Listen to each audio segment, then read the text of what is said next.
오늘 여러분하고 진행하게 될 이 미스테리는 제가 이제 역사 이런 걸 되게 많이 했잖아요. 요청이 되게 많이 들어왔어요. 척준경. 근데 저는 요청이 척준경 미스테리를 해주세요라고 했을 때 제 어렸을 때 기억에 역사책에 딱 한 줄 나오는 인물이었거든요. 교과서에. 지금도 그런지는 모르겠지만 이자겸의 난 이래가지고 거기에 척준경 이름이 한번 나와요. 난 그거 말고는 기억이 아예 없었어요. 근데 그게 왜 기억이 나냐면 성이 너무 특이했거든. 척씨니까. 뭐 그거에 대한 이야기도 잠깐 이따가 말씀드릴 텐데 척준경에 대해서 왜 사람들이 궁금해하지라는 생각이 좀 들었었어요. 근데 인터넷에 검색을 해보니까 이러더라고. 소드마스터라고. 소드마스터 척준경. 그래서 이제 인터넷에 있는 글들이 너무 궁금해가지고 도대체 이게 뭐지 싶어서 하나씩 찾아봤어요 제가. 근데 내용들을 보니까 혼자 막 혈혈단신으로 들어가가지고 막 여진족 다 죽이고 오고, 그러니까 혼자서 막 그랬대.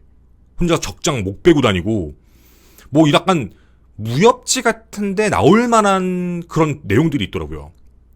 말단이었던 척준경이 완전 말단 관리, 말단직이었던 척준경이 장군한테 가서 저한테 말 한 필, 갑옷을 입힌 말 한 필과 무기를 주십시오. 제가 가서 죽이고 오겠습니다. 그래? 하고 줘봐요. 진짜 그거 달고 나가가지고 적 베고 들어오는 거예요. 그러니까 무슨 삼국지로 따지면 관우 같고, 삼국지 관우가 뭐 화웅의 목을 벤다 뭐 이러면서 뭐 술이 식기 전에 돌아오겠습니다 뭐 이런 얘기를 했다라는 거 있잖아요. 다 픽션이거든요. 그러니까 그런 부분이 있는 것처럼 되게 말도 안 되는 내용들 있잖아요. 근데 이게 한 번이 아니에요. 되게 여러 번 있어요. 완전히 자기 아군이 포위망에 갇혀가지고 그 안에 있는 사람들이 곧 죽을 위기에 처했는데 말 타고 10명이서 가서 막 소리 지르면서 가가지고 적장 베고 거기에 있는 사람 구출해가지고 오는데 추격병까지 죽였다. 나가가지고 막 30명씩 죽이고 다닌다. 막 이런 얘기들을 하더라고요. 글 내용을 봤을 때 정말 놀랬죠. 소드마스터. 그래서 되게 요청이 들어왔던 내용이니까 이 척준경이라는 사람에 대해서 과연 첫 번째 정말 실존했던 인물은 맞는 걸까에 대한 궁금증부터 시작해서 두 번째 정말 척준경이 그런 행동, 소드마스터가 맞을까에 대한 미스터리 있죠. 이건 끝까지 보셔야 됩니다. 왜냐면 소드마스터라는 내용은 저는 미리 말씀드리면 아니라고 생각합니다. 소드마스터는 아니에요. 그거는 좀 많이 어떻게 보면 좀 포장된 얘기일 것 같다라는 느낌. 그리고 마지막은 왜 척준경이 역사 속에서 그 이후에 후손들이 사라졌을까? 어떻게 되어 있는 걸까? 왜냐면 이제 척씨는 없는 거니까. 그런 부분들까지 하나씩. 아마 역사를 좋아하시는 분들은 척준경? 나 아는데? 뭐 네 말대로 역사책에도 기록됐다며 당연히 실존 인물이겠지 라고 생각하시는 분들도 계시겠지만 일단 실존에 대한 부분이 어떤 기록으로 적혀있는지까지도 같이 좀 살펴보면서 시작을 한번 해보도록 하겠습니다. 그리고 요거부터 좀 말씀드릴게요. 제가 사진 이걸 쓰면은 또 댓글에 야! 너 저거 왜 쓰냐? 이러실 수도 있는데요. 미리 좀 말씀을 드리면 이건 이제 도깨비에 나왔던 그 공유씨죠. 공유님의 그때 당시 역할 이제 고려 무사 김신 역할로 나오는 걸로 알고 있는데 여기서 뭐 엄청 칼을 잘 쓰시나 봐요. 칼 큰 거 들고 막 하면서 적진 다 뚫고 다니고 막 이래서 사람들 사이에서 그런 회자를 하더라고요. 소드마스터다. 그래서 그 척준경을 모티브로 삼고 만든 캐릭터다. 뭐 이렇게 얘기를 하셔서 척준경의 역할이 나왔던 뭐 배우분들이 뭐 이렇게 많지는 않은데 거의 없다고 보는데 요즘에 오징어 게임으로 딱지나무로 너무너무 유명하셔서 그래서 어그로 끌려고 그냥 요걸로 일단 대체하도록 하겠습니다. 그리고 이제 많은 분들이 척준경에 대한 이야기를 하실 때도 기억하시는 부분이 좀 다르게 있으니까 그 내용들도 설명을 드리면서 가보도록 할게요. 일단 미스터리 첫 번째는 척준경이라는 인물은 정말 실존 인물이었을까에 대한 부분입니다. 일단 척준경이라는 인물이 사실 그렇게 유명했던 인물은 아니에요. 근데 이게 왜 소드마스터라고 불렸을까? 검술의 달인. 그거 왜 나왔을까가 되게 궁금했는데 그 근거가 여기서 나왔더라고요. 그 SBS 드라마죠. 바로 육룡이 나르샤입니다. 그 육룡이 나르샤 자체도 이제 조선 건국과 관련되어 있는 내용이었지만 많은 픽션들이 들어가 있어요. 근데 거기에 척사광의 후손이라고 해서 척사광이라는 인물이 나와요. 거기 막 조선 제일검 이러면서 막 날뛰거든요. 그래서 뭐 누굴 죽이면 내가 조선 제일검이다 막 이런 얘기를 하면서 뭐 조선 제일검이라고 하니까 고려 제일검. 그래서 뭐 그런 내용 나오고 척사광이라는 사람이 이제 가상의 인물인데 곡산 그 척시에 곡산권법을 그대로 받아들이는 사람. 그래서 엄청 검술이 좋은 걸로 나와요. 그래서 사람들이 이걸 보면서 진짜 칼을 엄청 잘 쓰는 사람이다 라고 얘기하면서 척준경에 대한 이미지가 고려 제1검이고 소드 마스터다 라고 결정이 난 것 같아요. 일단 정확하게 척준경이라는 게 나온 건 아니지만, 자, 그러면 요 내용에 대한 기록이 어디까지 진실일지 좀 확인을 좀 해보고 싶었습니다. 우선 고려사를 확인을 해보면요, 확실한 겁니다. 척준경은 실존했던 인물이고요. 그 기록도 꽤나 많이 나와요. 미리 좀 말씀을 드리면 척준경은 진짜 별 볼 일 없는 집안에서 태어났다. 뭐 그것도 그렇게 별 볼 일 없는 건 아니지만 그런 집안에서부터 그 엄청난 신분사회였던 고려시대에 서열로 따지면 관직 서열 2위까지 올라갔던 사람이에요. 엄청나죠, 사실. 어떻게 보면 자수성가 캐릭터입니다. 가장 밑에서 거의 끝까지 올라갔던 사람이에요. 그리고 예종 당시의 기록을 보게 되면, 이제 고려 예종 당시의 기록에는 실제로 그 척준경의 아버지의 얘기도 나와요. 척준경이 너무나도 뛰어난 활약을 해서 아버지를 부르는데 아버지가 검교대장군 척위공이라고 나와요. 불러가지고 뭐 맛있는 것도 주고 은도 주고 뭐 비단도 주고 뭐 그랬다라는 기록이 나와 있더라고요. 그래서 실제 내용에 대한 부분들은 확인이 좀 가능했는데요. 일단 척준경의 출생 기록에 대한 부분은 정확하게 기록이 안 남아 있어요. 다만 본관이 황해도 곡산군이라고 되어 있거든요. 지금 여러분이 보시면 이 빨간 거 옆에 이렇게 있는 거, 그러니까 이제 개경하고 가까워요. 황해도 곡산군의 곡산 척시다라고 나와 있고, 아버지가 그 지방의 향리였대요. 향리. 이 향리 가문의 아들로서 태어난 게 이제 척준경인 거죠. 근데 척준경과 관련되어 있는 내용들을 좀 살펴보다 보면 좀 신기한 부분이 하나 있어요. 고려사 열전에 이렇게 적혀 있더라고요. 집이 가난해서 공부를 하지 못하고 무례배, 지금으로 따지면 깡패입니다. 깡패들과 어울려 놀다가 설이 자리를 구했는데 얻지를 못했다. 이렇게 나와요. 정말 이 내용만 보면 무슨 뜻인가라는 생각이 드실 수도 있는데요. 일단 첫 번째로 개경하고 되게 가깝습니다. 가까운 데 있는, 수도와 가까운 데 있는 그 곡산의 향리 집안의 아들로 태어났다라는 건 사실 가난했다라고 표현할 만한 게 정말 맞을까라는 생각이에요. 그리고 설이 자리를 구하러 갔다라고 나오잖아요. 설이라는 게 중앙관청이에요. 거기에 가서 무언가를 뭐 공부도 해서 가가지고 뭘 해보고 시도해본다라는 것 자체, 어쩌면 유학이잖아요. 그걸 할 수 있다는 것 자체는 집안에 돈이 아예 없으면 불가능한 얘기이기도 해요. 근데 그걸 얻으러 갔다가 무례배들하고 어울려 살았다라는 내용을 보면 분명한 건 척준경은 공부를 안 한 거예요. 그냥 공부하는 게 싫었던 거죠. 다만 열전에 나왔던 기록만 보고 보면 싸움은 굉장히 잘했던 거예요. 딱 그 느낌입니다. 그러니까 어렸을 때부터 굉장히 호기로웠고, 실질적으로는 아버지가 막 공부 해주고 공부해봐라 뭐 해주고 했는데 실제로는 그걸 한 게 아니라 그냥 뭐 유학 가가지고 노는 그런 모습의 캐릭터가, 완전 어릴 때의 모습은 그게 척준경입니다. 이렇게 기록만 놓고 봤을 때. 근데 척준경에 대한 내용이 그 다음에 되게 웃긴 게 뭐냐면, 척준경에게 일생일대의 기회가 한번 오게 돼요.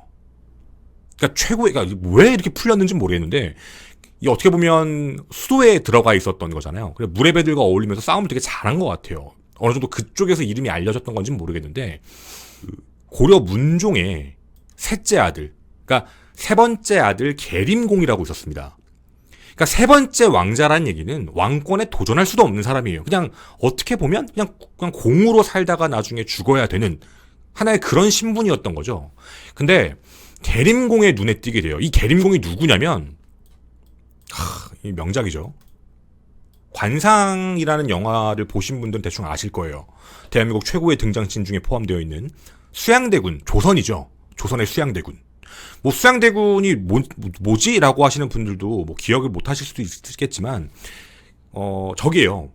자신의 조카를 몰아내고 자기가 왕이 되잖아요. 관상에도 그런 내용 나오고, 내가 왕이 될 상인가 뭐 이러면서. 그래서 단종을 몰아내고 나서 자기가 직접 왕이 됐던 그런 사람. 어떻게 보면 쿠데타죠. 그래서 이제 세조에 대한 역할이 나오는데, 이게 고려 때도 똑같이 있었어요. 이 수양대군이 누구냐면요. 고려에서는 아까 말씀드린 계림공입니다. 계림공은 현종의 삼촌인데요. 쿠데타를 통해서 자기가 왕이 돼버려요. 그러니까 계림공이 왕이 되기 전에 그러니까 지역에서 유명했던 사람들 그냥 무례배 중에 힘 잘 쓰고 기골이 장성한 사람의 얘기를 듣게 돼요. 그게 누구였냐면 바로 적중경이었습니다. 그래서 이때 당시에는 별건 아니었고요. 계림공은 그냥 너 그냥 나랑 같이 한번 해보자. 호영호자 하면서 같이 살아보자. 해서 자기 집 안에 그때 당시에 이제 왕자들이 이끄는 하나 이제 할 게 없으니까 왕자들은 왕자부라는 걸 하나 관청에서 만들어줬는데 왕자부 안에 취업을 시켜준 거예요. 그래서 쉽게 얘기하면 그냥 몸종입니다. 수행 비서처럼 어디 가나 따라다니고 시중 들어야 되는 사람 있죠. 그 완전 말단으로 해서 이 사람을 취업을 시켜놓고 척중영은 그 안에서 생활하게 돼요. 그러니까 사실 기회죠. 왕족의 그것도 셋째긴 하지만 왕족의 집안에서 살고 있는 거니까 그 안에서 그냥 몸종 놀이하면서 살았던 거예요. 별건 없었어요. 근데 갑작스러운 일이 발생을 하게 됩니다. 계림공이 아까 말씀드린 것처럼 수양대군처럼 왕이 된 거예요. 그러니까 헌종을 몰아내 자신의 조카를 몰아내고 자기가 왕이 돼서 숙종이 돼버리죠. 이때부터 어떻게 보면 척중경의 인생 스토리는 완전히 바뀌기 시작해요. 내가 지금 모셨던 분이 왕이 된 거잖아요. 그리고 그걸 무시하지 않아요. 계림공도. 그리고 워낙에 기골이 장성하고 싸움을 잘한다라는 사실을 알았기 때문에 가장 말단 관리직을 주게 돼요. 그냥 관직 중에서도 몇 품이라는 걸 평가할 수도 없을 만큼 최말단. 그 추밀원 별과라는 하나의 그 관직을 주는데 사실상 확인도 안 되는 벼슬이에요. 그냥 완전 말단이라고 보시면 됩니다. 이게 척중경의 시작이었죠. 완전히. 근데 이때 당시에 참 어떻게 보면 척중경의 세상에 드러날 수밖에 없었던 이유가 딱 이거였어요. 바로 전쟁입니다. 예전에 고려거란 전쟁이라는 드라마가 있었죠. 그거 말고도요. 거란 말고 여진하고도 많이 싸움을 했습니다. 고려 초중기 때. 여진족하고도. 이때 여진이 전쟁을 일으키기 시작해요. 고려를 침공하는 거죠. 바로 그때 나타났던 사람. 그게 바로 척중경의 어떻게 보면 이제부터의 시작이었던 겁니다. 자, 지금부터 드리는 이야기는요. 사람들 사이에 알려졌던 내용을 말씀을 드릴 겁니다. 그리고 그 뒤에 실제 역사서에 어떻게 기록이 되어 있는지를 말씀드릴 거예요. 그리고 여러분이 한번 판단해 보세요. 척중경이 진짜 소드 마스터일까? 미스터리 두 번째입니다. 1104년 1월입니다. 여진이 기병을 이끌고 동북면 쪽에 진을 치게 돼요. 그러니까 전쟁이 시작된 거죠. 그래서 숙종은요, 일단 그 장군을 일단 파견을 하게 되는데 이 장군 이름이 임간 장군입니다. 첫 번째 전쟁이죠. 임간 장군을 파병하면서 어쨌든 그 안에 여러 가지 부하들이 있을 거 아니에요. 가장 말단이었던 척중경도 그 안에 포함을 시켜요. 그렇게 전쟁에 나가게 되는 겁니다. 다시 말씀드리면 말단입니다. 그러니까 뭔가 군사를 통솔하고 막 이런 역할이 절대로 아니에요. 그렇게 해서 출전을 하게 되는데요. 그냥 이렇게 표현해야 될지 모르지만 그냥 개박살이 납니다. 이게 왜 개박살이 날 수밖에 없었냐면 여진을 무시하면 안 됐던 게 그때 당시에 나라에 대한 기반이 이미 세워져 있던 어떻게 보면 거대한 국가였어요. 건국을 앞두는 어떻게 보면 딱 그런 모습이었는데 이때 당시에 이제 고려군은 보병 중심이었죠. 보병 중심으로 싸움을 하러 갔는데 딱 만났더니 다 기병이에요. 철갑을 두르고요. 철갑 기병들이 와가지고 막 날뛰니까 어떻게 전쟁이 안 되는 거예요. 그냥 완전히 박살이 나게 됩니다. 근데 그때 임간 장군이 패배를 하게 되고 도망을 치기 시작을 했는데 사실 그때 당시에는 완전히 몰살밖에 안 됐었어요. 보병이잖아요. 뛰어야 되잖아요. 근데 기병이 말 타고 쫓아오니까 방법이 없죠. 그때 척중경이 완전 말단입니다.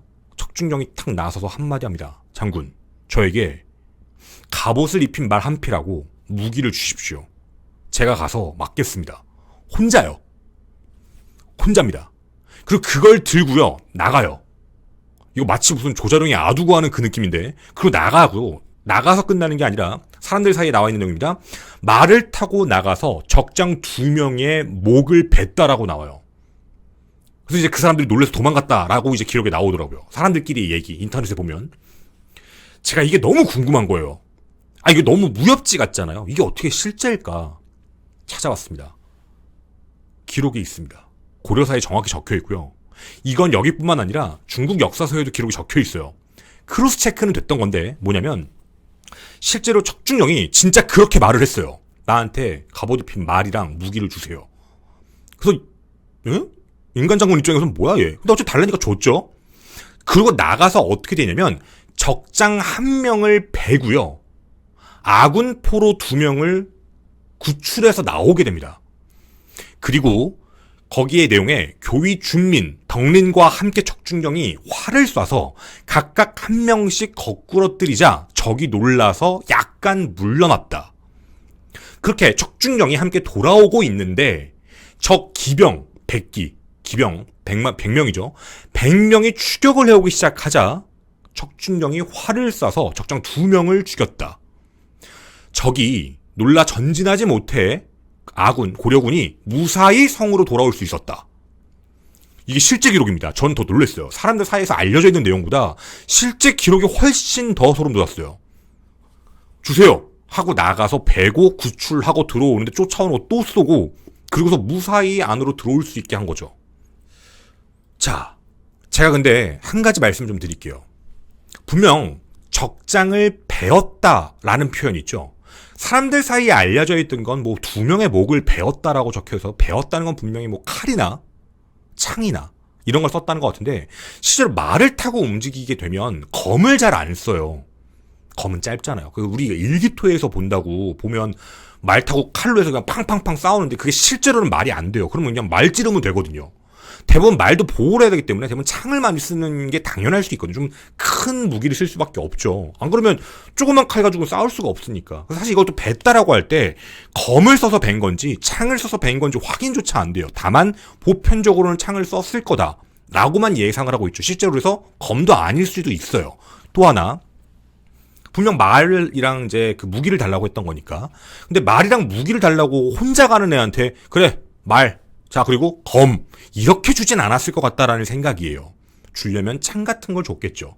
어찌되었든 적진은 혼자 뛰어들어가는 상황이니까. 그리고 그 뒤에 실제 기록에도 보면 아까도 여러분한테 말씀드렸죠. 활을 쐈다고요. 활도 잘 쐈나 봐요. 활을 쐈고 다시 추격해오는 기병에게도 활을 쐈다라고 돼 있어요. 소드마스터라고 알려져 있지만 실질적으로 이 기록에서만큼은 검을 썼다라는 기록이 아예 없습니다. 네, 여기까지는 이해하시죠? 뭐 곡산검법, 칼, 뭐 소드마스터 없어요. 그 기록은 보이지 않습니다. 그냥 여기서만 보이는 건 엄청나게 용감했고 용맹했고 그리고 어떻게 생각해보면 활을 더 잘 쓴 것 같다. 이런 느낌입니다. 일단 여기까지는. 자, 그리고 그 다음입니다. 분명 첫 번째 전쟁 때 임간은 패배했습니다. 임간 장군이 패배하고 돌아왔을 때요. 대부분의 관직, 이제 주요 관직자들 전부 다 파면돼요. 당연히 지휘관으로서 파면될 수밖에 없겠죠. 근데 이때 좀 특이한 기록이 하나가 확인되더라고요. 척준경은 아군을 구출하고 돌아오고 적군을 물리쳤다라는 공로를 인정을 받게 돼요. 패배한 전쟁인데 지휘관들 싹 다 모가지가 날아갔는데 척준경은 인정을 받으면서 관직을 하사받게 돼요. 그게 사실 정몇품이다라고 얘기하기는 좀 애매모호한데 천우의 녹사참군사라는 직에 임명이 되거든요. 근데 이게 진짜 좀 신기한 거기는 해요. 이제 진짜 관료가 되는 첫 번째 스타트가 여기였습니다. 완벽한 관료로서의 첫 출발. 이 일이 있고 나서. 자, 그런데 이때 이것도 이제부터는 확실한 기록에 대한 부분은 아닙니다. 약간 그런 추측에 대한 부분이었는데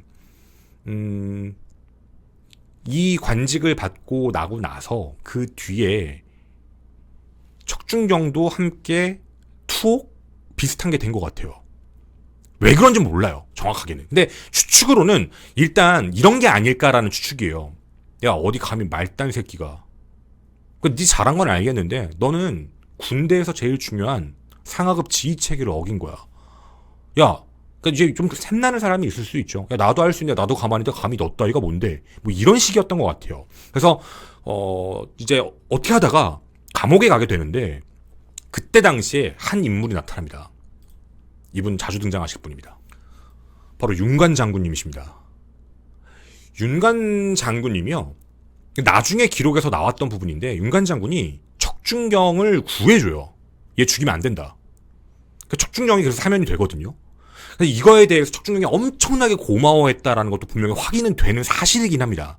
근데 이걸 왜 했을까라는 생각이긴 한데, 이때 당시에 1차 여진전쟁에서 완전히 개박살이 나고 나서 윤관 장군은 이제 나라에 건의를 하게 돼요. 아, 이거 쟤네 기병이 가서 안 된다. 못 싸운다. 우리도 새로운 부대를 만들어야 된다. 그러니까 특수부대죠. 새로운 부대를 만들어서 쟤네랑 싸워야 된다라고 얘기를 합니다. 그래서 그때 당시에 별무반이라고 해서 새로운 이제 신기군, 기마부대죠. 뭐 항마군, 뭐 이런 것들. 이런 부대에 대한 것들을 재편을 하게 돼요. 그래서 아마도 척준경이라는 인물이 워낙에 싸움을 잘하니까 이런 장수들은 필요하다라고 얘기해서 사면을 시켜준 것 같아요. 그러니까 윤관 장군이 어떻게 보면 목숨줄 구해준 거죠. 그렇게 윤관 장군 밑으로 들어가게 됐던 게 이제 여러분이 보신 척준경입니다. 자, 그렇게 준비는 끝났습니다. 1105년 12월 16일이었죠. 척준경이 박마 녹사직이라는 그 직함으로 제2차 여진 정벌전쟁이 시작이 됩니다. 근데요, 이때 당시에 군대가 17만 명이었거든요. 좌군, 우군, 중군 세 부대로 편성이 돼가지고 전쟁을 이제 나간 거예요. 근데 윤관 장군이 이때 한 가지 계책을 쓰게 돼요. 여진족 있죠. 회유하자. 한번 회유를 해보자. 그래가지고 여진족 추장들 있죠. 관리자들. 그러니까 이제 지휘관들 400명을 모아요. 각 부족들. 400명을 모아서 연회를 베푸는데 척준경하고 다른 부하한테 시키죠. 야, 연회식 때문에 다 죽여버려. 그러니까 지휘관이 죽으면 여진족들이 절대로 어떻게 버틸 수가 없을 거다. 우리가 지금 17만 명이라는 군대를 동원했기 때문에 군량에 대한 문제, 보급에 대한 문제가 분명히 있어서 속절속결로 끝내자. 근데 그러려면 통수 치자. 얘네 불러가지고 회유하는 척 하다가 한 번에 죽이자. 그리고 이걸 진짜 실행을 해버리게 됩니다. 여진족이 박살이 나죠. 근데 정말 신기했던 건 여진족도 아까 말씀드린 것처럼 이제 나라의 체계가 만들어지고 있던, 그러니까 절대 무시할 수 있었던 그런 족이 아니었었어요. 여진족은 그런 상황이 발생되니까 더 똘똘 뭉쳐버리게 되고 전쟁은 점점점 장기화가 되기 시작해요. 그러니까 생각이 조금 빗나갔던 거예요. 될 줄 알았는데 그게 안 됐던 거예요. 자, 어찌됐든 초반이었습니다. 그 계략을 성공시키고 1107년 12월 15일 날 고려군이 함흥에 있는 한 성 앞에 도착을 하게 됩니다. 여기가 아주 미칩니다. 바로 여기가 뭐냐면 함흥에 있는 석성입니다. 그 안에 여진족이 들어가가지고 문 닫고 짱 박은 거예요. 안 가, 안 나가. 공성전이죠. 그때 윤관 장군도요, 항복을 하라고 했지만 걔네들이 절대로 항복하지 않아요. 그때 표현이 이렇게 돼 있습니다. 밤낮 없이 며칠간 공격을 했는데 문이 열리지 않았다. 고려군이 석성으로 들어가면서 적이 막아 싸우는데 화살과 돌이 비가 내리는 듯이 군사들 앞으로 쏟아져 내렸다라고만 평가가 돼 있어요. 근데 이게 사람들 사이에 알려져 있는 내용이 뭐냐면요. 척준경이 또 나섭니다. 윤관 장군님, 제가 가겠습니다. 저 방패 하나만 주세요. 방패 들고요. 성벽을 타고 올라가요. 성벽을 타고 올라가서 거기에 있는 장교들 죽이고요. 성문을 열어서 고려군이 그 안에 들어와서 전쟁에 이기게 된다. 이게 사람들 사이에 알려져 있는 내용이에요. 너무 궁금했습니다. 이거 진짜일까? 이거 사실일까? 기록을 제가 말씀드리겠습니다. 윤관이 실제로 전쟁이 계속해서 지연되면 안 되니까 이관진 장군하고요. 그리고 척준경에게 얘기를 해요. 공격을 해라. 목숨 걸고 해라. 근데 그때 척준경이 윤관 장군, 당신이 나의 목숨을 구하지 않았냐? 내가 이번에 당신의 목숨값을 갚겠다. 그렇게 얘기하면서 갑옷이랑 정말 방패 하나만 들고 올라가요. 석성 아래에 이르러가지고 갑옷을 두르고 방패를 잡고 적진 한가운데를 그대로 진입해서 여진 추장 여러 명을 때려 죽였다라고 적혀있습니다. 왜요? 칼 안 들고 왔나봐요. 여러분, 중요한 표현입니다. 때려 죽였다. 이게 기록에 그렇게 적혀있습니다. 올라는 가야 되고 방어해야 될 건 있으니까 방패 하나만 들고 올라갔던 것 같아요. 그리고 이게 성공을 하고 이제 윤관 밑에 모든 부대들이 총공격을 하게 되었고 결국에 여진족을 물리친다라고 나와 있습니다. 실제 고려사에 이렇게 적혀있어요. 고려군이 여진을 공격해서 죽을 각오를 싸워서 크게 무찌르니까 여진족들이 바위에서 투신하기도 했다. 뭐 이런 표현들도 있었어요. 자, 엄청난 일입니다. 저도 이거 사실 사람들 사이에서 나온 하나의 픽션일 거다라고 생각을 했는데 지금 여러분이 보신 이 2차 여진 전쟁에서도 척준경은 말도 안 되지만 분명 기록에도 방패 들고 갑옷 입고 위에 올라가가지고 때렸고 그 다음에 공격을 할 수 있게 만들어서 결국에는 함락을 시켰다라는 내용입니다. 자, 근데 여기서 중요한 건요. 때려 죽였답니다. 정말 이상할 정도로 척준경과 관련되어 있는 기록은 때려 죽였다라는 표현들이 자주 나와요. 소드마스터라고 했죠. 지금까지도 검을 썼다라는 기록은 없습니다. 이해하시죠? 앞에서도 배웠다라는 표현은 분명히 말을 탔기 때문에 창일 확률이 크다라고 말씀을 드렸던 것처럼 지금까지 칼을 썼다라는 말은 없어요. 끝나지가 않았습니다. 1108년 1월 14일이었습니다. 어쨌든 전쟁을 계속해서 승전하며 가고 있었던, 물리치면서 가고 있었던 거죠. 근데 이때 당시 윤관 장군이 방심을 한 건지는 모르겠어요. 군사들을 나누고 윤관 장군이 8,000명의 정예병을 이끌고 가한촌이라는 데를 지나가다가 문제가 생깁니다. 5만 명의 여진족이 매복되어 있다가 습격을 당하게 돼요. 그래서 어떻게 되냐면 결국에 10명 남짓만 남게 되고요. 포위가 돼버립니다. 윤관 장군이. 이제 곧 죽은 거죠. 이제 곧 가는 거예요. 완전 포위되어 있는 상태니까. 근데 다른 부대에 있었던 척준경이 이 소식을 듣게 돼요. 윤관 장군이 곧 죽을 위기다. 그때 그때 척준경의 동생인 척준신도 같이 갔었는데 척준신이 말려요. 형 가지마. 가면 개죽음이야. 거기 너무 많잖아. 근데 이때 그 사람들이 썼던 글을 보면 척준경이 너는 돌아가서 부모님 모셔라. 봉양해라. 나는 그분을 구하러 가야 되겠다. 하고 어떤 사람은 말을 혼자 타고 달려갔다. 이런 표현을 쓰시더라고요. 어떤 분은 10명의 군사와 함께 뛰어갔다. 이렇게만 적혀있고 어쨌든 거의 혈혈단신으로 그 적진에 뛰어들게 되는데 여진족들을 도륙내고 포위망을 아예 분산시켰고 그리고 도주하는 여진족을 쫓아가서 36명을 더 죽였다. 이게 지금 사람들 사이에서 알려져 있는 내용입니다. 자, 이걸 다시 정리를 해보면 군이 나눠져 있는데 윤관 장군이 포위가 됐죠. 10명 남짓 이제 곧 죽을 위기인데 이 얘기를 듣던 척준경이 말 타고 혈관신으로 뛰어들어와가지고 그 안에서 사람들 다 죽이고 난 다음에 구출해서 돌아왔다는 얘기가 돼요. 이게 과연 진짜 가능한 얘기일까가 너무 궁금했던 부분이죠. 제가 실제 기록을 확인을 했습니다. 실제 기록을 봤더니 이렇게 적혀 있었어요. 앞에 내용 다 맞습니다. 실제 윤관 장군이 매복을 당했고 그리고 포위가 되어 있던 상태도 맞고요. 다른 부대에 있던 척준경이 그 소식을 듣고요. 크게 소리를 지르면서 10명 남짓의 군대랑 함께 적진으로 돌진을 하게 돼요. 그 돌진을 했는데 거기에 뭐라고 나오냐면 적진으로 돌진해서 10여 명 정도를 때려 죽였다라고 또 나와요. 이거 고려사 기록입니다. 척준경이 적진으로 들어가서 10여 명을 때려 죽였다. 이 소식을 들었던 고려군들이 병사들이 다시 모이게 됐고 함께 들어갔다.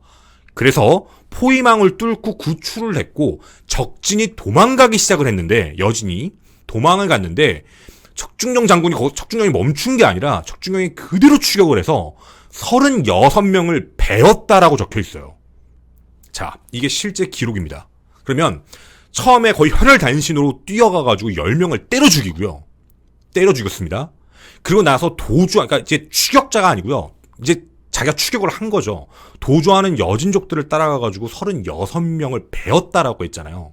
그러니까 이 표현도 정확하게 봐야 되는 게 베었다가 칼을 썼을까, 창을 썼을까에 대한 문제이기도 해요. 분명 이 기병이잖아요. 말을 타고 도주를 했을 때 말을 타고 쫓아갔을 텐데 말도 잘 타셨나봐요. 그랬으면 좀 도주하는 사람을 뒤에 가서 찌르는 거, 그렇게 배워서 공격을 했던 것 같은데 이게 엄청나죠, 사실은. 그러니까 어떻게 보면 용맹함에 대한 부분은 절대로 무시할 수 없어요. 마치 하나의 소설책 같은 느낌이니까. 다만 여기서도요, 칼을 썼다를 장담할 수 없어요. 도리어 더 확률이 큰 건 창이에요. 어쨌든 베었다라는 기록은 지금 본 게 이제 2번째인 겁니다. 때려 죽였다 많이 보셨죠. 활을 쐈다도 많이 보셨죠.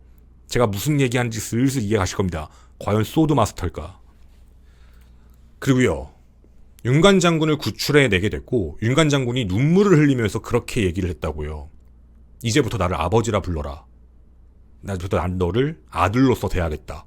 이제 부자의 인연이 형성이 된 거죠. 얼마나 고맙겠어요. 곧 죽을 위기였는데 그걸 구출해낸 거 아니에요. 와가지고. 그렇게 되고 척준경은 이 일로 인해서 또다시 승진을 하게 돼요.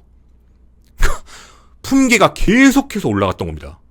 전쟁에선 진급이 빠르니까 한 단계 더 올라가게 되죠. 근데 여기서도 안 끝납니다. 1108년입니다. 얼마 안 지났어요. 몇 달 안 지났을 텐데 여진족이 윤관 장군이 있었던, 그리고 그 안에 척준경도 있었고요. 영주성을 포위를 하게 됩니다. 순식간에 포위를 했는데 이때 윤관 장군은 그냥 버티자라는 의견을 내요. 근데 척준경이 그 옆에서 이때 좀 이제 관직도 있잖아요. 안 된다. 나 혼자라도 가겠다. 라고 얘기를 하고 직접 혼자 뛰어들어서 여진족 19명을 죽여서 여진족이 회군했다. 뭐 이게 사람들 사이에 알려져 있는 내용이에요. 미치겠죠? 아니 뭐 다 계속 혼자 간대. 저 왜 저래? 뭐 이런 느낌이잖아요. 실제 기록도 그런지 너무 궁금했어요. 실제 기록을 봤더니요. 윤관 장군은 쟤네들 너무 많으니까 성을 닫고 지키자. 근데 척준경이 뭐라 그러냐면 안 된다. 나가 싸워야 된다. 안 싸우면 계속 여진족들이 모여서 군사가 너무 커질 거고 그러면 우리 성 안의 식량이 나중에 바닥날 텐데 바깥에서 안 도와주면 우리 완전히 망한다. 우리 며칠 전에 이긴 거 못 봤냐? 지 얘기예요. 못 봤냐? 나 죽을 힘을 다해서 나가 싸울 거다. 당신은 올라가서 성 위에서 그냥 봐라. 이렇게 얘기해요. 그리고 기록에는 군대를 몇 이끌었다고 적혀 있어요. 많은 건 아닙니다. 군대를 이끌고 진짜 나가요. 나가서 19명의 목을 베어버립니다. 그리고 적이 놀래서 북쪽으로 달아나게 되죠. 포위를 풀어요. 자, 여기서 할 수 있는 거예요. 베었습니다. 19명을요. 칼인지 창인지 알 수 없어요. 어쨌든 또 그 일을 해요. 이거 기록에 있는 내용이니까. 나 나갈게요. 난 나가서 다 죽일 거야. 약간 이런 거잖아요. 용맹함이라는 부분. 이게 진짜 무서운 거거든요. 사실 어떻게 보면요. 여기서 안 끝납니다. 약 한 달도 안 지났어요. 2월 11일. 이번에는 웅주성입니다. 이때는 윤관 장군하고 있었던 건 아닌데 하필 또 거기에 척준경이 있었어요. 다른 사람이 이제 거기를 관리하고 있었고 그 밑에 이제 거기에 척준경이 거기에 있었는데 하필이면 여진족 수만 명한테 둘러싸이게 됩니다. 그때 성주가 척준경한테 그런 얘기를 해요. 야, 큰일 났다. 망했다. 이거 어떡하냐. 척준경이 기다려봐. 내가 방법을 찾아올게. 사람들 사이에 알려진 내용이요. 혼자 성벽을 내려가서 아군 군대를 끌고 와서 여진족을 습격하고 승리했다. 이게 사람들 사이에 알려진 내용입니다. 이거 진짜 맞을까요? 실제 기록에요. 성주가 성 지킨 지 너무 오래돼서 군량 떨어질 것 같다. 어떻게 해야 되냐? 척준경이 너덜너덜한 병사 옷을 입고 밤에 줄을 타고 성벽에 내려와서 정주로 가서 군대를 다 통솔해서 정리를 하고 통태진을 통과해서 야등포에서 길주까지 오며 적과 만나 전부 다 패배시켰다. 그렇게 웅주성을 구했다. 기록입니다. 사실이에요. 진실입니다. 혼자 성벽 타고 내려와서 혼자 가가지고 군대에 모아가지고 다시 쳐들어와서 보낸 겁니다. 그해 8월에는요. 뭐 외부에서 친구라고 많이 알죠. 친구인지는 잘 모르겠습니다. 그 이제 왕씨 가문. 친구라고 할 수 없어요. 사실 왕씨의 나라가 고려기 때문에 그 이름을 이거 제가 말을 하기가 좀 그런데 이거 구글에서 이거 가지고 뭐 잡을까봐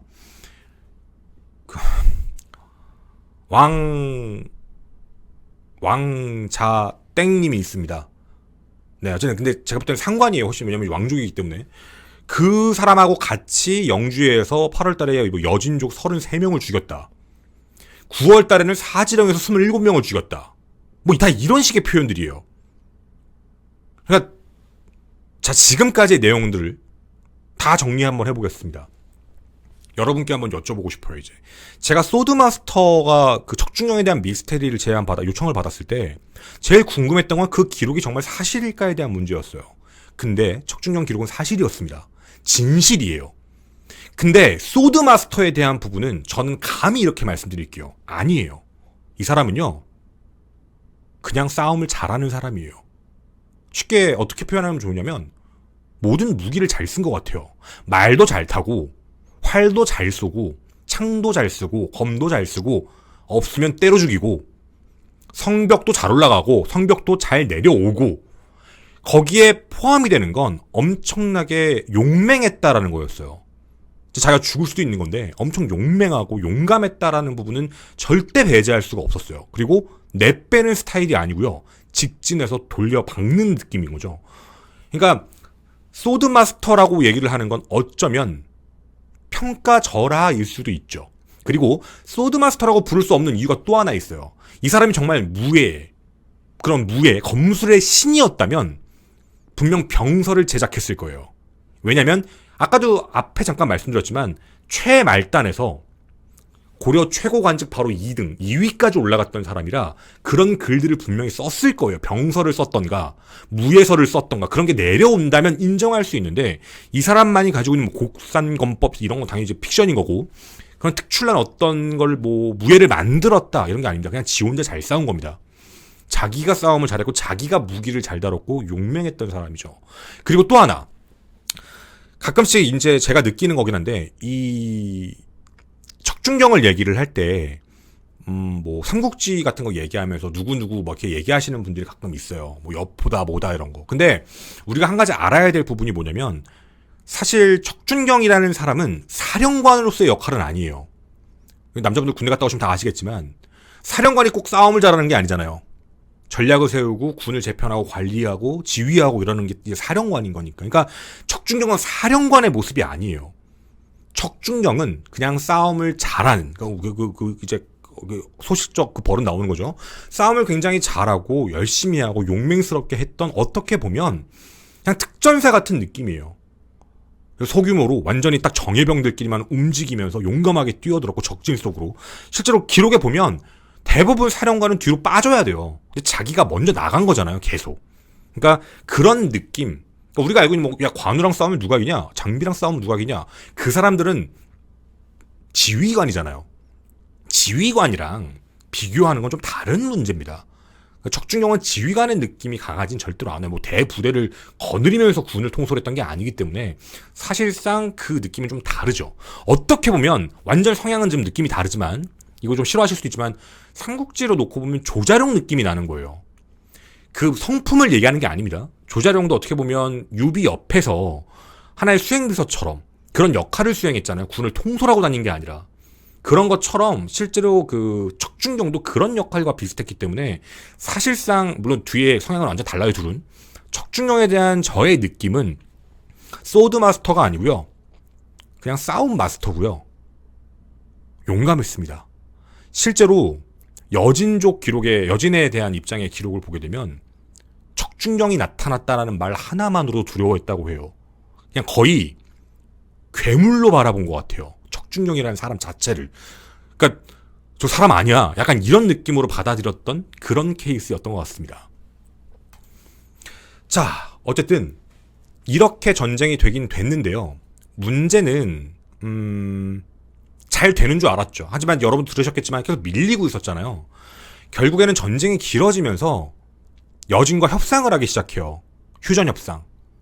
근데 이제 그 동북구성이라고 있는데 동북구성을 여진이 돌려달라는 요청을 했고 그걸 결국에는 받아주는데 이게 어려우니까 배제하고 그냥 쉽게 얘기하면 그거 먹으려고 전쟁했는데 그거 먹고 나서 돌려준 거예요. 그러니까 전쟁을 일으킨 아무런 이유가 없었던 거죠. 근데 이때 왕이 이거 그냥 두면 자기한테 모든 화살이 돌아오니까 윤관을 탄핵시켜버려요. 이거 니네가 전쟁 못한 거야. 분명히 열심히 했는데. 그런 식으로 하면서 결국에는 윤관은 탄핵됐고 물론 그 뒤에 복권은 됐지만 어찌되었든 척준경은 어쨌든 그 노고에 대한 부분에서도 인정은 받긴 받았지만 점차적으로 자기도 고립되기 시작을 합니다. 척준경이. 그렇게 척준경에 대한 사람의 모든 게 끝나는 줄 알았죠. 하지만 척준경은 거기서 끝나지가 않았습니다.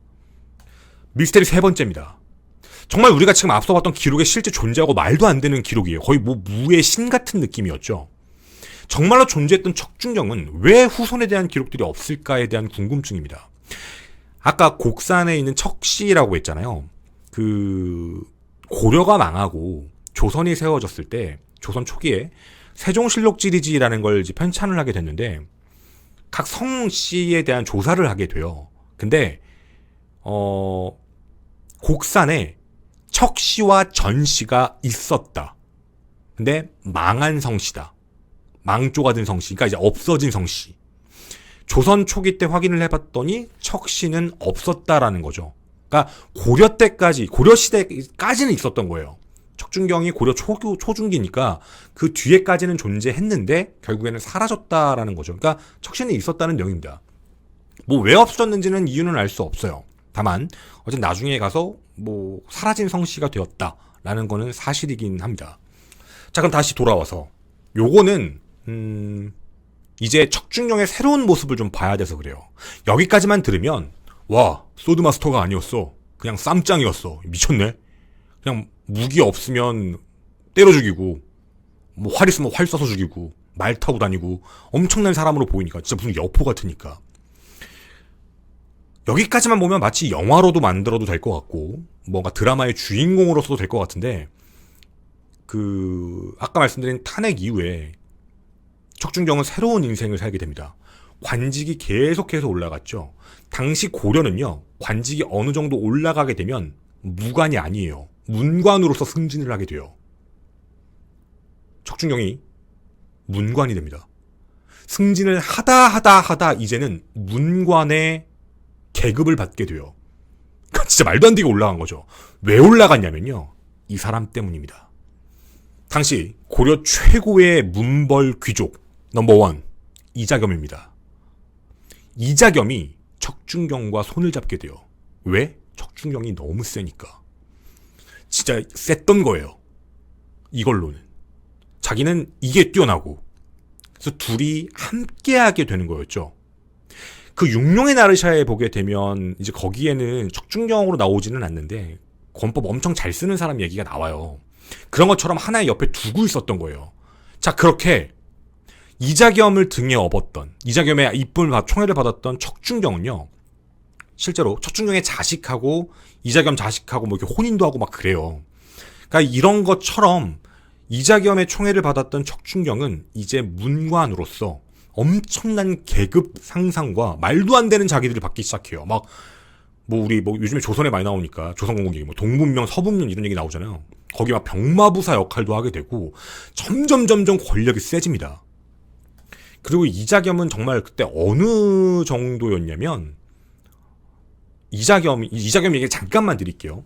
그때 당시에 임금이 예종이었는데 예종이 이게 문제였었어요. 이자겸이 너무 파워가 세니까 뭔가 이제 이자겸에 대해서 조금 처음에 좀 키워주기 시작을 하다가 나중에 문제가 생겨요. 이자겸의 둘째 딸이랑 예종이 결혼을 하게 되거든요. 당연히 이제 권력이 위로 올라가겠죠. 거기에 아들이 태어나는데 다음 왕인 인종이에요. 근데 예종이 죽고 나서 인종이 왕위에 즉위를 하게 되는데 어떻게 보면 외할아버지잖아요. 이자겸이 이 어린 지 손주, 외손주 인종을 막 자기 마음대로 하려고 해요. 이거 외척이죠. 어느 정도까지였냐면요. 이거 잘 들으셔야 됩니다.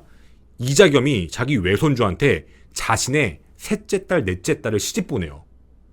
이게 되게 이해가 안 가실 텐데 쉽게 표현하면 인종은 자기 이모들이랑 결혼한 거예요.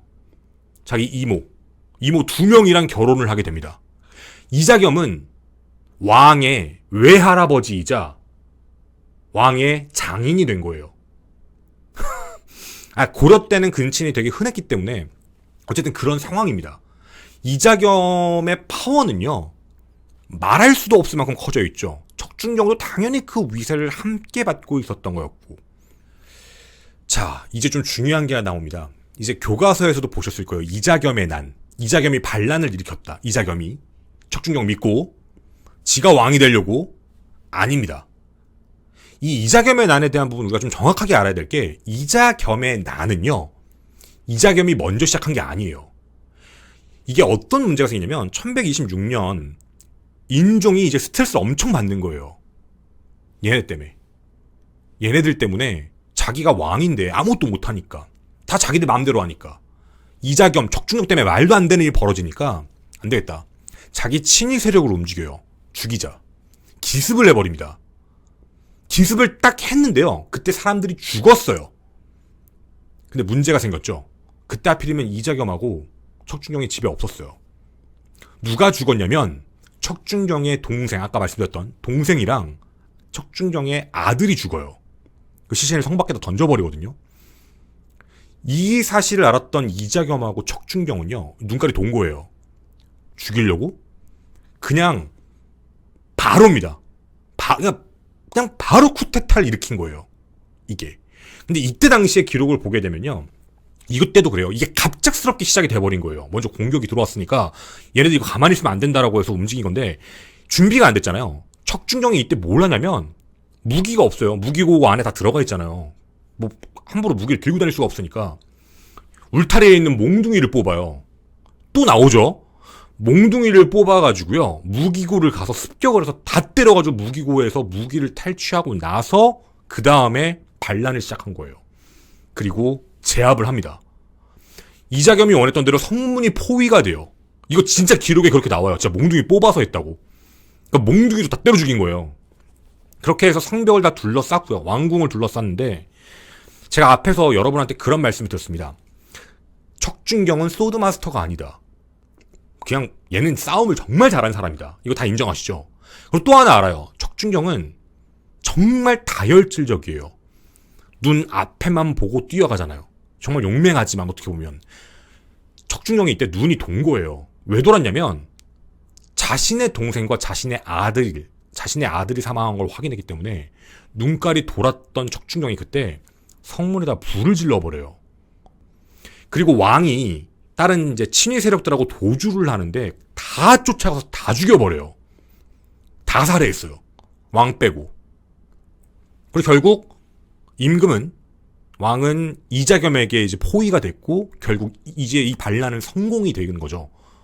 그러니까 완전히 이제 인종은 꼭두각시가 된 거예요. 이미 왕궁이 불이 탔기 때문에 이자겸 집 안에 들어가서 생활을 그냥 감금이에요. 그래서 이자겸이 그냥 왕놀이를 하는 거죠. 쉽게 얘기하면. 완벽한 성공이었습니다. 이때 당연히 척준경의 지위는 어디까지 갈까요? 계속 올라갑니다.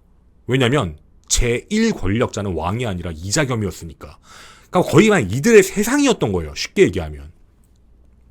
자, 그런데 여기서 또 하나의 사건이 터집니다. 1126년 3월이었는데요. 그러니까 얼마 안 됐을 때, 지금부터는 되게 급박하게 상황이 바뀌거든요. 얼마 안 됐을 때 얘기예요. 이자겸의 난이 발발하고 나서 얼마 안 됐을 때인데, 그때 당시에 척준경 노비랑 그리고 이게 지금 외부에는 이자겸의 노비라고 나오는데 사실 틀린 말은 아니지만 정확히 표현하면 이자겸의 셋째 아들의 노비예요. 얘네 둘이 말싸움을 해요.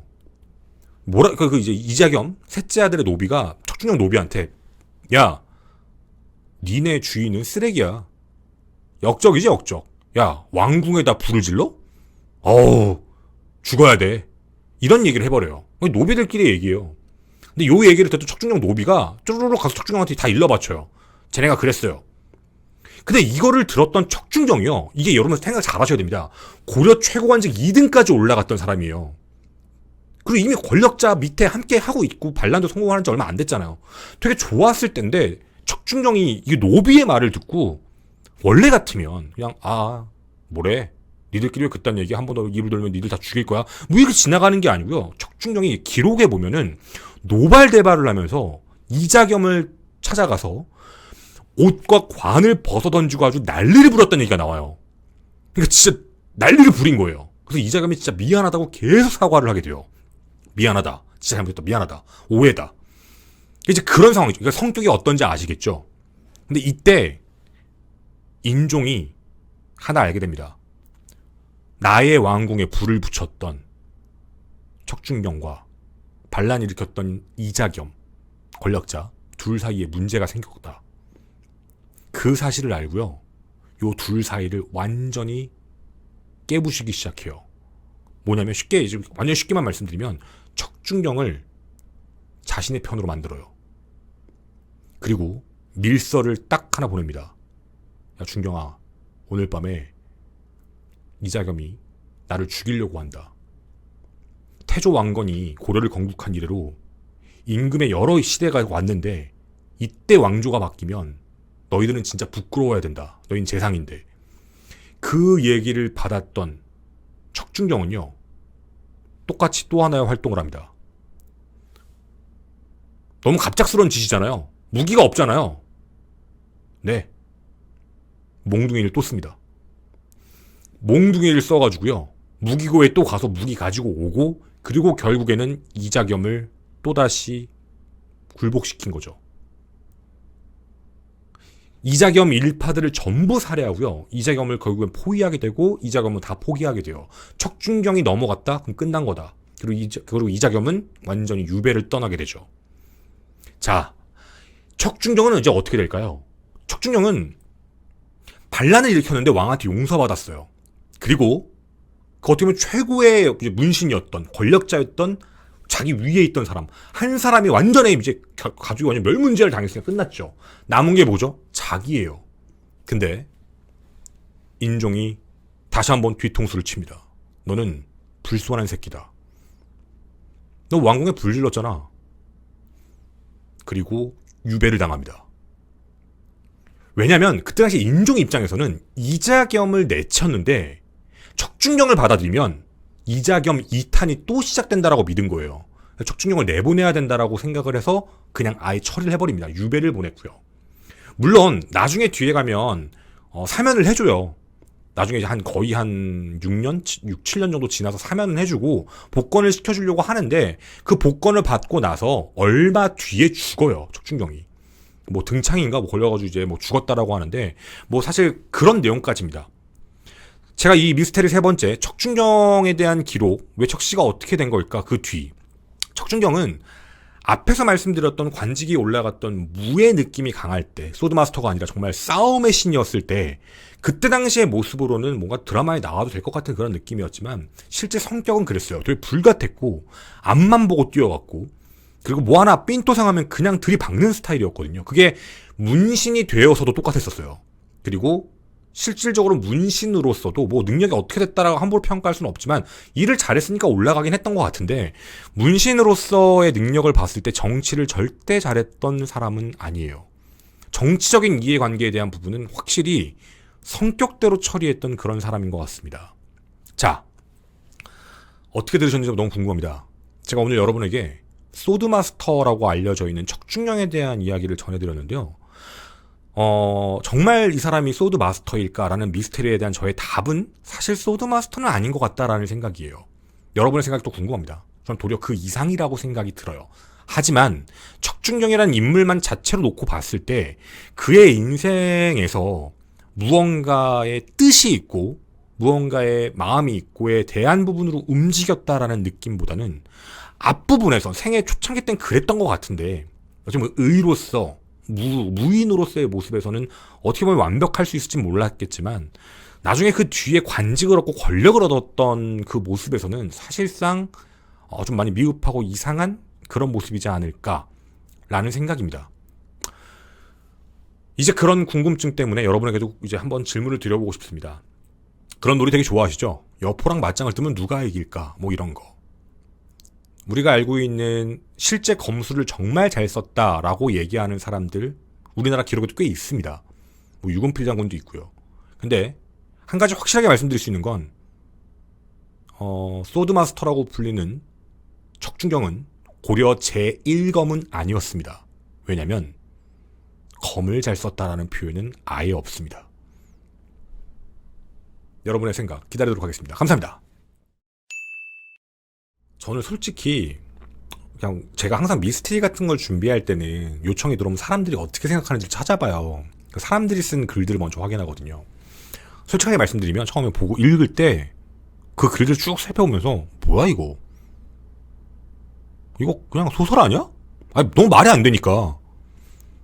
어떻게 보면 저도 이제 속세에 찌든 건데 세상을 알다 보니까 그게 너무 말이 안 되는 내용이잖아요. 그게 어떻게 가능한 얘기지? 근데 그게 여러분들께도 말씀을 좀 드릴 수 있는 건, 이건 정확한 건 아니지만 우리들끼리 얘기, 역사는 여러분 정확한 건 절대 아닙니다. 저는 한 가지는 분명히 있어요. 아니 대단하신 분입니다. 소드마스터라고 하는 분은 좀 평가절하의 느낌이 있죠. 실제 뭐 때려 죽이고 이러니까 활도 잘 쏜 것 같고 말도 정말 잘 탄 것 같고, 그래서 사실상 정말 싸움을 잘하신 거지 검만 잘 썼다라고 하면 좀 그래요. 소드마스터가 아니라 그땐 방망이 마스터 혹은 이제 주먹 마스터인 것 같거든요. 이게 주먹을 잘 쓰신 것 같아요. 뭐만 잡았다 하면 다 죽이니까 아니면 없으면 그냥 이걸로 죽이니까 그냥 이게 엄청 마스터셨던 것 같아요. 네, 그래서 그냥 주먹 마스터인 것 같긴 한데 그건 있어요. 엄청 빠르게 움직일 수 있었다라고 배웠다라고 하는 부분들도 보면은 이게 맞짱을 떠서 했다라는 부분들도 있지만 퇴각하는 병사를 쫓아가서 뭐 그런 경우들도 있고요. 또 하나는 진짜 말을 잘 탄 거겠죠. 다만 죽인 인원들을 보게 되면요, 엄청나게 크진 않잖아요. 뭐 혼자 들어가가지고 200명, 몇만 명이 있던 군대였는데 가가지고 막 몇만 명 다 죽이고 다니고 막 이런 게 아니었잖아요, 사실상. 그런 거 보면은 치고 빠지는 게릴라전도 굉장히 잘하셨던 것 같고, 굉장히 기동력 있는 걸 좋아하셨던 것 같고, 그리고 이제 제가 볼 때는 궁병들을 대상으로 하신 건 아닌 것 같아요. 노병들. 활 쏘는 사람한테 가면 여러분 누구나 다 죽어요. 그 앞에 궁병이 포진해 있는데 말 타고 그에 뛰어들면요, 그냥 죽여주세요라고 얘기하는 거예요. 그러니까 우리가 보면 그게 정말 말도 안 돼라는 느낌이겠지만, 포위하고 있는 상태에 어딘가를 뚫을 때 거기가 만약 막 다 노병이 이렇게 앉아가지고 활 이렇게 준비하고 있으면 다 죽어요. 네, 그러니까 그건 말이 안 되고, 딱 이제 말 그대로 자기가 붙을 수 있는, 네, 그러니까 게릴라전처럼 딱 치고 빠지고 어떻게 해서 뚫고 이런 부분들을 되게 잘 하셨던 것 같아요. 그래서 그러니까 제가 얘기하지만 지휘관, 사령관으로서의 역할은 아니지만 어느 정도에 대해서 이제 말도 잘 타고 어떻게 공격을 해야 되는지 그 이제 소규모 전투에 대한 부분들은 되게 잘 하셨다라고 보는 게 맞을 것 같아요, 사실상. 그리고 일단 명성도 무시를 못하는 거죠. 이것도 우리가 좀 알아뒀으면 좋겠는 게, 역사서에 기록이 돼 있다고 뭐 100% 진실인 거냐 이렇게 물어보시면 저도 할 말은 없지만, 확실한 건 척중령에 대한 이름이 점점 알려지고 적국으로 여진으로 하여금 굉장히 무서운 이름이 됐잖아요. 그러니까 제가 봤을 때는 몇 안 죽였는데 퇴각을 했다라는 부분들을 보게 되면은 척중령의 위세가 진짜 대단했다라는 느낌, 그 정치적으로도 군사적으로도 척중령에 대한 위세를 드높였을 가능성도 배제는 못하는 것 같아요. 그러니까 이거는 그냥 어쩔 수 없는. 왜냐면 이제 전쟁 중에 영웅이 나타나잖아요. 근데 그 영웅을 여진 전쟁에서는 척중령으로 내세웠던, 이제 국가적으로 우리 알잖아요. 고려 거런 전쟁에서는 뭐 양규 장군님도 계셨지만 많이 알고 이제 강감찬 장군이 계셨잖아요.